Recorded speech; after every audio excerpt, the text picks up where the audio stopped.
ज्ञानेश कुमार ने एक बड़ा खेल किया था और वो खेल व्हाट्सएप के जरिए पकड़ा गया। व्हाट्सएप वाला खेल पकड़ा गया। इतना ही नहीं, ज्ञानेश कुमार की कुर्सी के इर्द गिर्द आप दो लोगों को देखते होंगे ना, उनमें से एक सज्जन ने कुछ लिखा था जिस पर ज्ञानेश कुमार ने लाल कलम चलाई और इसके बाद चुनाव आयोग में हड़कंप मच गया। कुल मिलाकर यह सारा मामला जुड़ा तो एसआईआर से ही है, लेकिन जनाब रंगे हाथों पकड़े गए हैं शाह साहब के चहेते रहे आज की तारीख में मुख्य चुनाव आयुक्त ज्ञानेश कुमार, जिनके ऊपर आरोप लग रहे हैं कि वोट चोरों की मदद करते हैं। सारी बातें जरा विस्तार से करेंगे, पूरा खेला विस्तार से समझेंगे। नमस्कार, मैं स्वप्निल और आप मुद्दा देख रहे हैं। दोस्तों आगे बढ़ें उससे पहले वही छोटी सी अपील।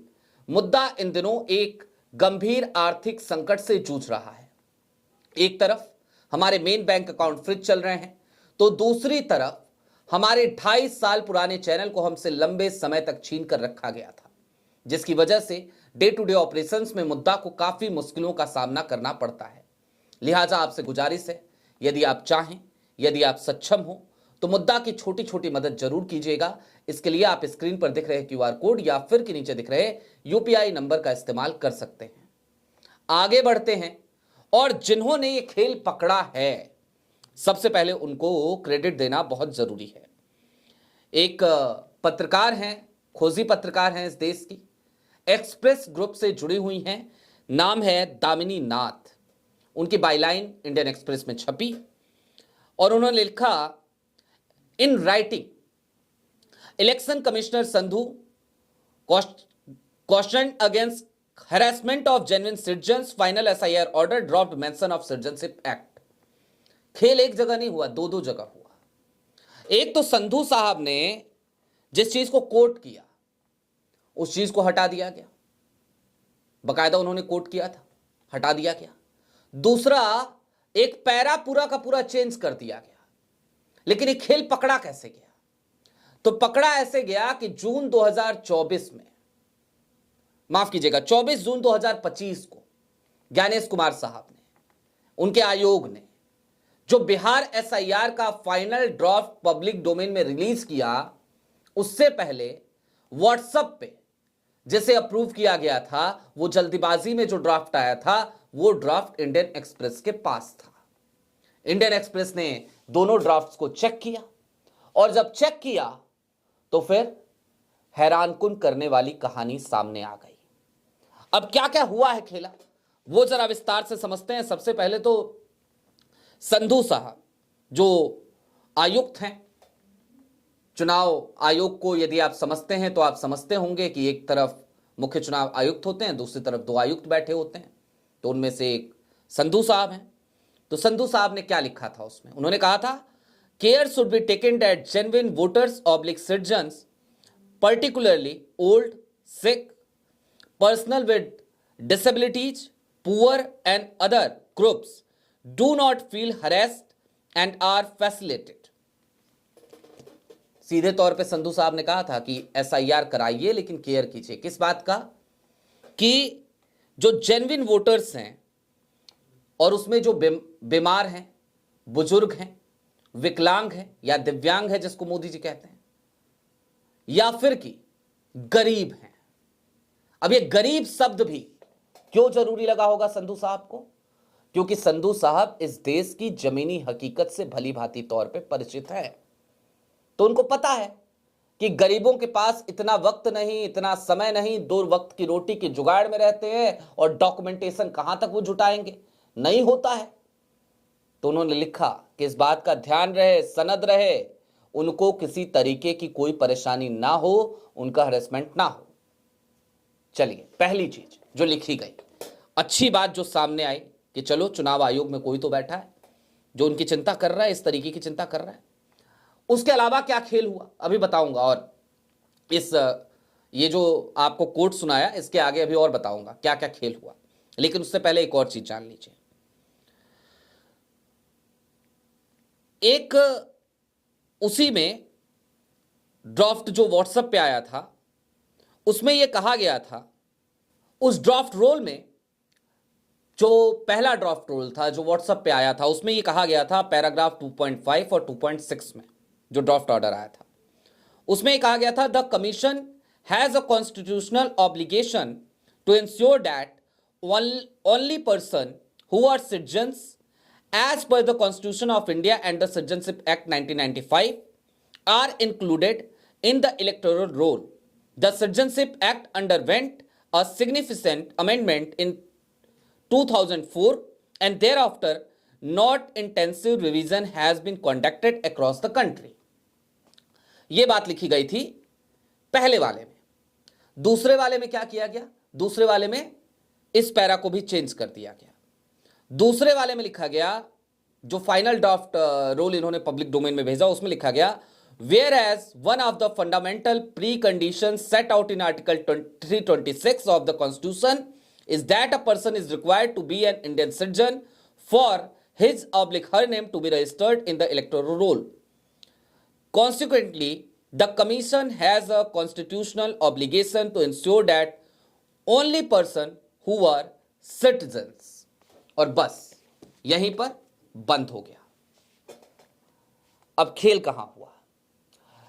पहला खेल ज्ञानेश कुमार के सहयोगी संधू साहब के उस डिसेंट नोट को कि भाई गरीब को परेशान ना किया जाए, ध्यान रखा जाए कि बूढ़े व्यक्ति को, बुजुर्ग व्यक्ति को परेशानी ना हो, बीमार व्यक्ति को परेशानी ना हो, दिव्यांग व्यक्ति को परेशानी ना हो, उसको पूरी तरीके से उस पर लाल कलम चला दी ज्ञानेश कुमार साहब ने। कहा होने दो परेशानी, कोई बात नहीं। दूसरा जो सबसे बड़ी गलती की थी ज्ञानेश जी ने, इन्होंने सिटीजनशिप एक्ट का हवाला दे दिया था। अब चुनाव आयोग कहीं से कहीं तक नागरिकता से उसका कोई लेना देना नहीं है। उसका लेना देना सिर्फ मतदाता आप है कि नहीं है इस बात से है। वहां पे भी बड़ी गलती कर दी थी, सिटीजनशिप एक्ट की बात कह दी थी जो ये कह नहीं सकते थे, जिसके लिए योग्य नहीं थे, वहां पे भी गलती। अब ये दो भारी बवंडर होने के बाद, ब्लंडर होने के बाद ज्ञानेश कुमार करते तो क्या करते? तो इन्होंने जो final voter SIR draft order release किया पब्लिक डोमेन में, उसमें ये सारी जानकारी हटा दी, लाल कलम चला दिया साहब, लाल कलम चला दिया सब पे। और इसीलिए हम कह रहे हैं कि ज्ञानेश कुमार जी का जो खेल था ना व्हाट्सएप वाला, वो पकड़ा गया। क्योंकि व्हाट्सएप पे पहले इसी को अप्रूव किया था, पहले वाले ड्राफ्ट रोल को, लेकिन फिर ध्यान आया होगा कि संधू साहब शायद ज़्यादा मेहरबान हो रहे हैं गरीबों पे, मतदाताओं पे, तो नहीं होना है।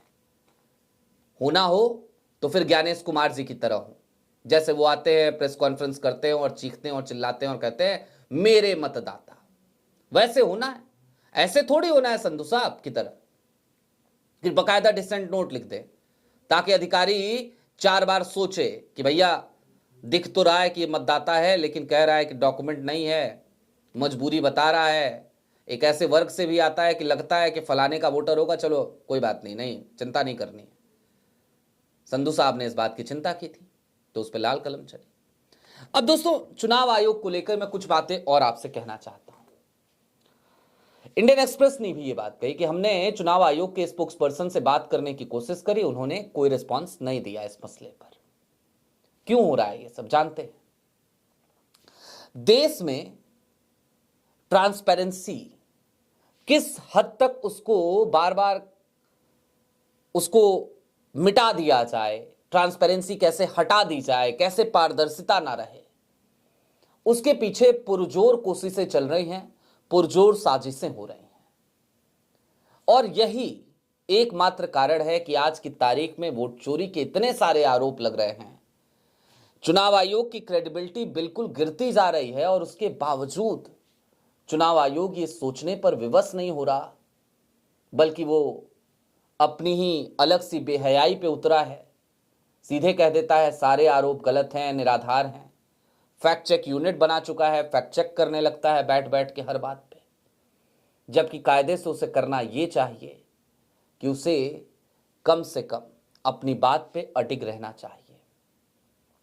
संधू साहब के इस डिसेंट नोट को हटाने की जरूरत क्यों पड़ गई होगी, ये आप सोच सकते हैं, क्योंकि इस डिसेंट नोट में सिर्फ और सिर्फ बुजुर्ग की, सिर्फ और सिर्फ दिव्यांग की बात नहीं थी, गरीब की भी बात थी, शोषित वर्ग की बात थी, वंचित वर्ग की बात थी, असक्षम वर्ग की बात थी, आदिवासी की बात थी, पिछड़े की बात थी, दलित की बात थी।